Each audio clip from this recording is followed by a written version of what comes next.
கஷ்டப்பட்டு இந்த நாட்டுக்கு சுதந்திரம் அளித்தார்கள் நம்முடைய தலைவர்கள் எல்லாம். ஆகவே இந்த சுதந்திரத்தை காப்பாற்ற வேண்டும், நம்முடைய குழந்தைகள் எதிர்காலத்திலே நல்லபடியாக இருக்க வேண்டும் என்று சொன்னார். இந்த கேடு கட்டவர்களை நாம் விரட்டி அடிக்க வேண்டும், அதில் நாம் உறுதியாக இருக்க வேண்டும். இங்கே பேசுகிறவர்களெல்லாம் பேசினார், நல்ல வேளை தேர்தல் முடிந்த பிறகு பேசினார்.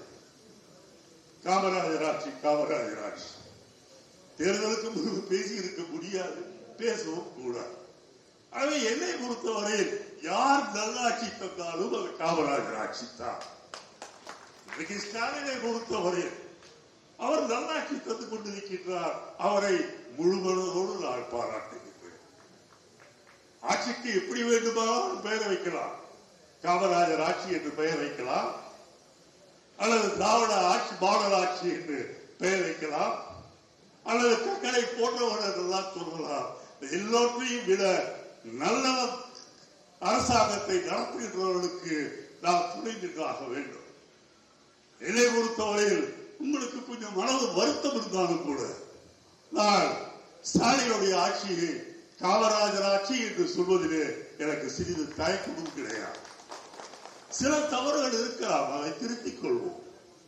ஒருவேளை தப்பி தவறி இங்கே ஓபிஎஸும் இபிஎஸும் போன்றவர்கள், பரதேசி சீமானை போன்றவர்கள் வந்து உட்கார்ந்து விட்டால், பிஜேபியை போன்றவர்கள், இன்னொரு பைத்தியம் இருக்கின்றதே அண்ணாமலை என்று, அது போன்ற பைத்தியங்கள் வந்து அமர்ந்து விட்டால் எவ்வளவு கேவலமாக ஆட்சி இருக்கும் என்பதை விட நம்முடைய நிலைமை என்ன ஆகும், அதையும் விட நம்முடைய குழந்தைகளுடைய எதிர்காலம் என்ன ஆகும் என்பதை தயவு செய்து சிந்தித்து பாருங்கள்.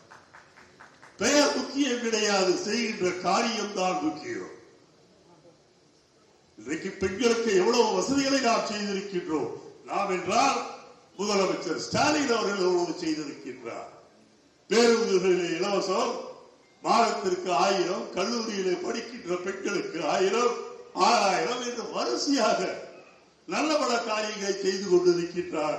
இத்தனைக்கும் கேடியின் ஆட்சி மத்தியிலே இருக்கின்றது. ஆட்சி நமக்கு வெள்ள நிவாரணம், புயல் நிவாரணம் கூட ஒரு பைசா தரமாட்டேன் என்று சொல்கின்றார். எத்தனையோ 1000 கோடி கேட்டதற்கு வெறும் 257 கோடி தந்திருக்கின்றார்களே ஒழிய அதை தவிர ஏதாவது தந்திருக்கின்றார்களா? கிடையாது. இன்னொன்று, நிம்மி என்றால் நிர்மலா சேர்க்கிறார். நிம்மி ஏதோ கொஞ்சம் அந்த நிம்மி அந்த வாழு வாழு என்று கத்திக் கொண்டிருக்கின்றார்கள். அவருக்கு நாம் பதில் சொல்ல வேண்டியதில்லை. காரணம், அவருடைய கனவுகளை தினந்தோறும் அவருக்கு பதில் சொல்லிக் கொண்டது.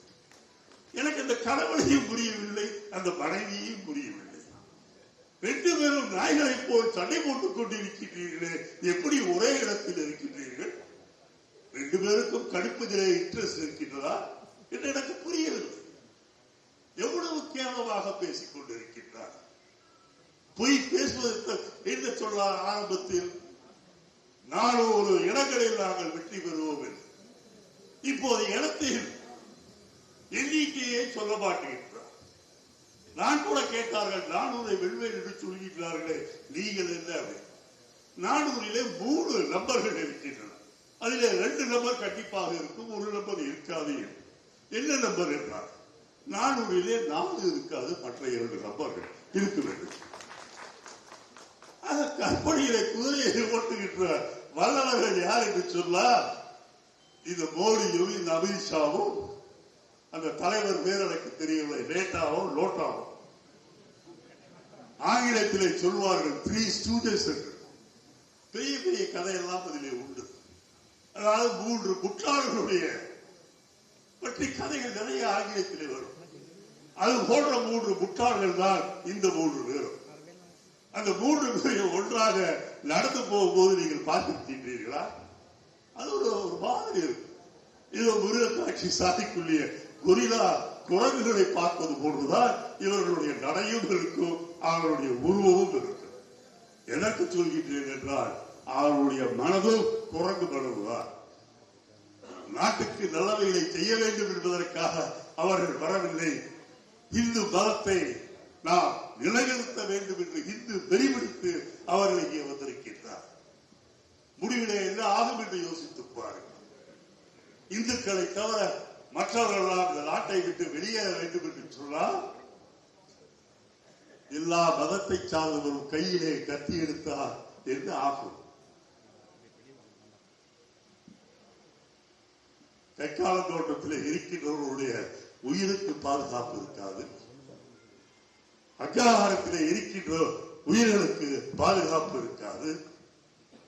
குழந்தைகளுக்கு பாதுகாப்பு இருக்காது.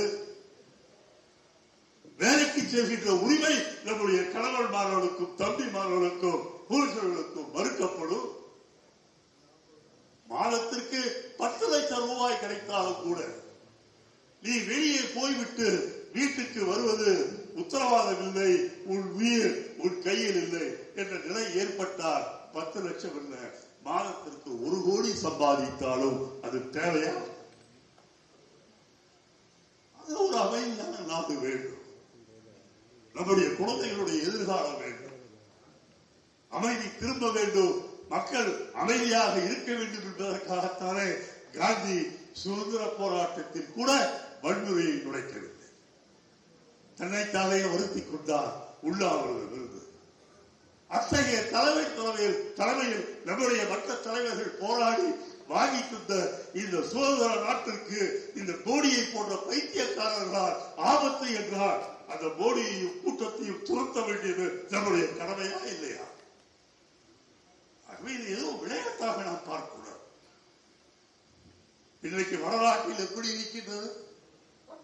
நம்மை பொறுத்தவரை எல்லாம் கொஞ்சம் புத்திசாலி, சேர சோழ பாண்டியன் என்று சொல்லி அந்த காலத்திலேயே கொஞ்சம் புத்தியோடு இருந்தவர்கள். வரலாற்றில் இருக்கின்றவர்களுக்கு அறிவும் கிடையாது, ஆற்றலும் கிடையாது. ஆனால் அவர்களும் இன்றைக்கு உணர ஆரம்பித்திருக்கின்றார்கள்.